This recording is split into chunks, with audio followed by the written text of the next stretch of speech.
बड़ी खबर हिमाचल प्रदेश के किन्नौर से आपको बता रहे हैं। हिमाचल प्रदेश के किन्नौर में लगातार हो रही भारी बारिश और लैंडस्लाइड के चलते सांगला का वैली ब्रिज पूरी तरह से ढह चुका है। पुल गिरने से सांगला घाटी का संपर्क टूट गया, जिससे कई गांव की आवाजाही पूरी तरह से ठप हो चुकी है। भारी बारिश की वजह से पुल के नीचे की जो जमीन है वो पूरी तरह से धंस गई थी, जिससे वैली ब्रिज हवा में लटक गया और जमीन खिसकने के बाद ब्रिज ताश के पत्तों की तरह ढह गया। वीडियो में भी आप साफ तौर पर देख सकते हैं कि कैसे कुछ सेकंड के अंदर ही ये पूरा का पूरा ब्रिज धराशायी हो जाता है। और ये वैली ब्रिज सांगला घाटी को जोड़ने वाली जीवन रेखा माना जाता है। इसके जमींदोज होने से कई क्षेत्र, कई गांव आपस में उनका संपर्क अब कट चुका है।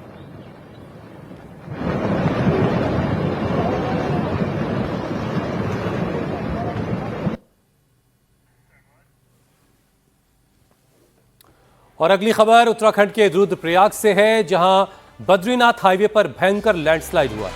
पहाड़ का एक बड़ा सा हिस्सा भरभरा कर हाईवे पर आ गया। लैंडस्लाइड के बाद ऋषिकेश बद्रीनाथ हाईवे पूरी तरह ठप है। फिलहाल हाईवे से मलबा हटाने का काम चल रहा है। पहाड़ पर हो रही मूसलाधार बारिश के बाद ये लैंडस्लाइड हुआ है, जिसके चलते पूरा हाईवे बंद हो चुका है। बताया जा रहा है कि कई किलोमीटर लंबा जाम लगा। जेसीबी की मदद से सड़क से मलबा हटाया जा रहा है। तस्वीरों में आप देख सकते हैं कि कैसे पहाड़ का एक हिस्सा हाईवे पर आ चुका है। उत्तराखंड में हो रही मूसलाधार बारिश से हालात बिगड़ते जा रहे हैं। ऋषिकेश में गंगा खतरे के निशान के बेहद करीब है।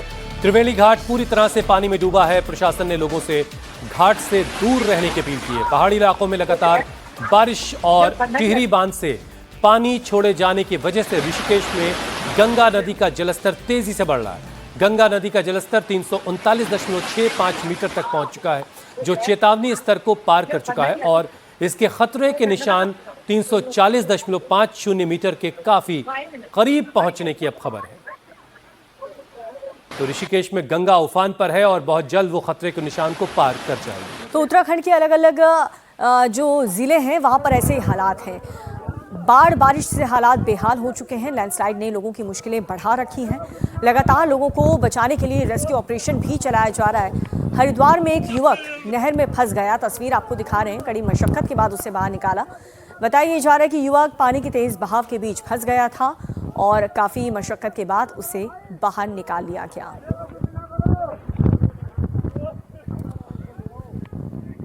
अब आपको शिमला की तस्वीरें दिखाते हैं। शिमला में लैंडस्लाइड हुआ और ये लैंडस्लाइड के बाद देखिए सारा मलबा जो है वो कई गाड़ियों के ऊपर आ गया।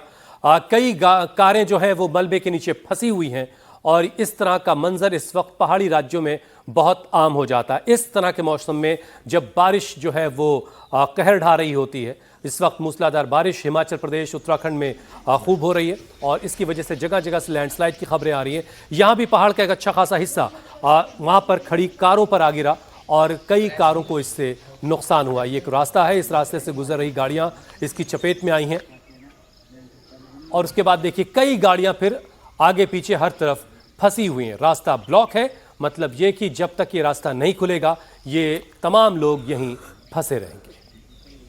और एडमिनिस्ट्रेशन का काम इस वक्त सबसे ज़्यादा यही कि वो रास्ता क्लियर करने की कोशिश में लगा हुआ है, लेकिन आप देख रहे हैं कि कई गाड़ियां इस मलबे की चपेट में आ गई हैं। तो हिमाचल और उत्तराखंड की तस्वीरें लगातार आपको दिखा रहे हैं। जम्मू कश्मीर में भी लगातार बारिश हो रही है। ये तस्वीरें जम्मू कश्मीर के मेंढर जिले की। बारिश के बाद बाढ़ जैसे हालात यहाँ पर पैदा हो गए। पूरा का पूरा इलाका पानी पानी हो चुका है। कई गांव पूरी तरह से डूब चुके हैं। गांव में फंसे हुए लोगों को बाहर निकालने का किया जा रहा है व्यवस्था। जम्मू कश्मीर पुलिस ने बाढ़ प्रभावित इलाकों से अब तक 25 लोगों को रेस्क्यू किया। तो मेंढर की तस्वीरें आप देख रहे हैं, जहां पर नदियां और बरसाती नाले सब उफान पर हैं। ये उफनता हुआ नाला जो है जहां से गुजर रहा वहां लोगों को नुकसान पहुंचा रहा है और एक बड़े इलाके से लोगों को रेस्क्यू करके सुरक्षित जगहों पर पहुंचाया जा रहा है। और गाजियाबाद में पहली बारिश ने ही सिस्टम की पोल खोलकर रख दी है। बीते 72 घंटे में 4 लोगों की मौत अब तक हो चुकी है, जिसमें 3 मासूमों की डूबने से मौत हुई है। एक युवक की जल भराव के बाद करंट से जान चली गई है। मिल्क गांव में एक 7 साल का बच्चा जो पानी से भरे गड्ढे में जा गिरा और बच्चे की वहां पर मौत हो गई। मौत के बाद परिवार में कोहराम मचा हुआ है। लोग सवाल ये पूछ रहे हैं कि इस मौत का जिम्मेदार आखिर कौन है। बारिश के बाद हुई मौतों का आंकड़ा लगातार बढ़ता जा रहा है।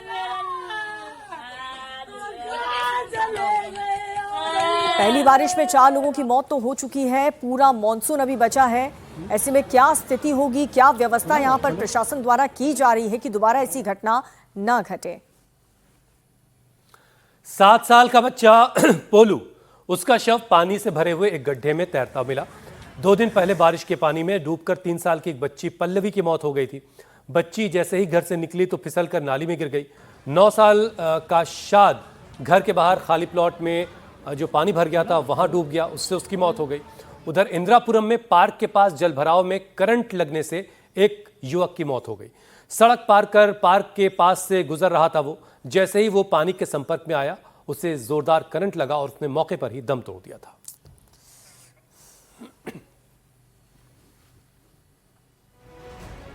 बारिश के बाद नोएडा के सेक्टर 73 सरफाबाद इलाके में सड़क धंस गई। सड़क के साथ साथ नाला, ट्रांसफार्मर और एक निर्माणाधीन साइट का हिस्सा भी क्षतिग्रस्त हो गया। मौके पर मौजूद लोगों ने बताया कि लगातार बारिश के बाद निर्माण स्थल के बेसमेंट में बड़ी अच्छा खासा पानी भर गया था। बताया जा रहा है कि यहां करीब 25 से 30 फीट गहरी खुदाई करके डबल बेसमेंट बनाया जा रहा था। पानी भरने और मिट्टी के कटाव की वजह से आसपास की जमीन कमजोर पड़ी, जिससे सड़क का करीब 25 से 30 फीट का हिस्सा इस गड्ढे में धंस गया।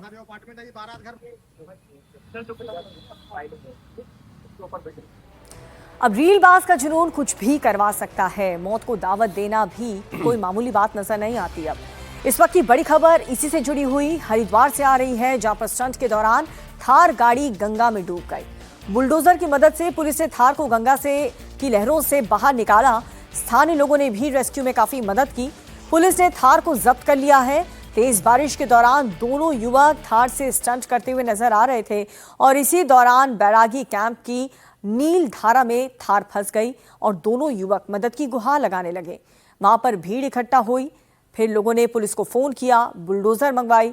रस्सी के सहारे थार को गंगा से बाहर खींचा गया और दोनों के टशन के चक्कर में पूरे इलाके के लोग परेशान हो गए।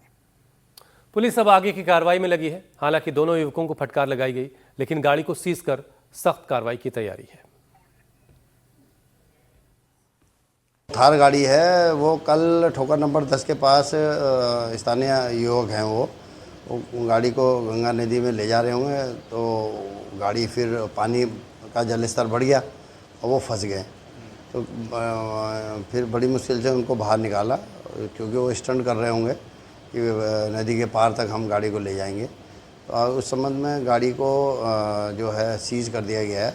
हमारे यहाँ जो ऑपरेशन प्रहार चल रहा है, तो उसी में गाड़ी को सीज कर दिया गया है और अग्रिम कार्रवाई की जा रही है। उत्तराखंड से एक और तस्वीर सामने आई है। बड़ी महंगी एसयूवी में सवार कुछ युवकों ने पूरे हाईवे पर कब्जा कर लिया। 5 से 7 की संख्या में ये गाड़ियां हाईवे को ब्लॉक करके चल रही हैं, जिसके चलते ट्रैफिक जाम हो गया। बाकी की जो गाड़ियां हैं वो उनके ड्राइवर परेशान दिखाई दिए। रौब झाड़ने के चक्कर में इन लड़कों ने NH74 को ही जाम कर दिया। स्लो स्पीड से गाड़ियां चल रही हैं, लेकिन पूरे हाईवे को ब्लॉक कर दिया है। तभी पीछे चल रहे एक कार सवार ने उनका ये वीडियो बना लिया और सोशल मीडिया पर डाल दिया है। वीडियो वायरल हुआ तो पुलिस ने संज्ञान लिया और सभी गाड़ियों को सीज कर दिया गया। अब इनके मालिकों के खिलाफ भी कार्रवाई की तैयारी हो रही है।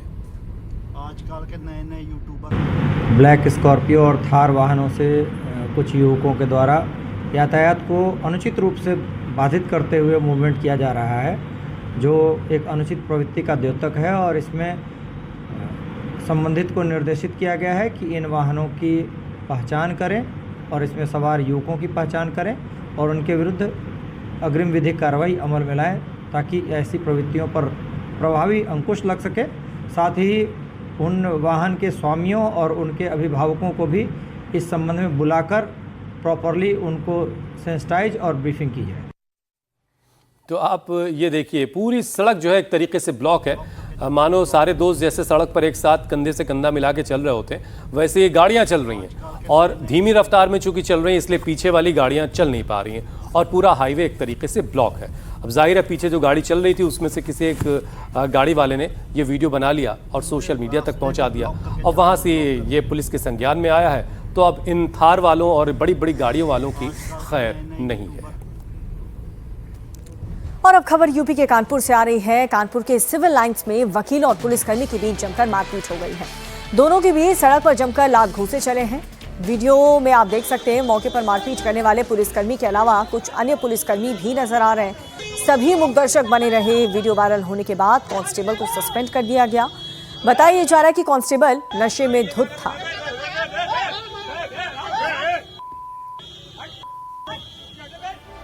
इधर राजधानी दिल्ली में दिन दहाड़े लूट का एक वीडियो सामने आया। गांधीनगर मार्केट में दो बदमाशों ने बंदूक की नोक पर 17 लाख रुपए लूट लिए और मौके से फरार हो गए। लूट की यह घटना सीसीटीवी में कैद हुई है, जिसमें दिखाई दे रहा है कि बाइक पर दो लुटेरे आते हैं और फाइनेंस ऑफिस के बाहर स्टाफ को बंदूक दिखाकर पैसों से भरा बैग लेकर फरार हो जाते हैं। एक बदमाश ने हेलमेट लगाया हुआ जबकि दूसरे ने मास्क लगा रखा है। गली में कई लोग अपने काम में लगे हुए, लेकिन बदमाशों ने बिना डरे और पकड़े जाने की परवाह किए बगैर बंदूक तान दी और नोटों से भरा बैग छीनकर वहां से फरार हो गए। पुलिस अब सीसीटीवी के आधार पर आरोपियों की तलाश कर रही है।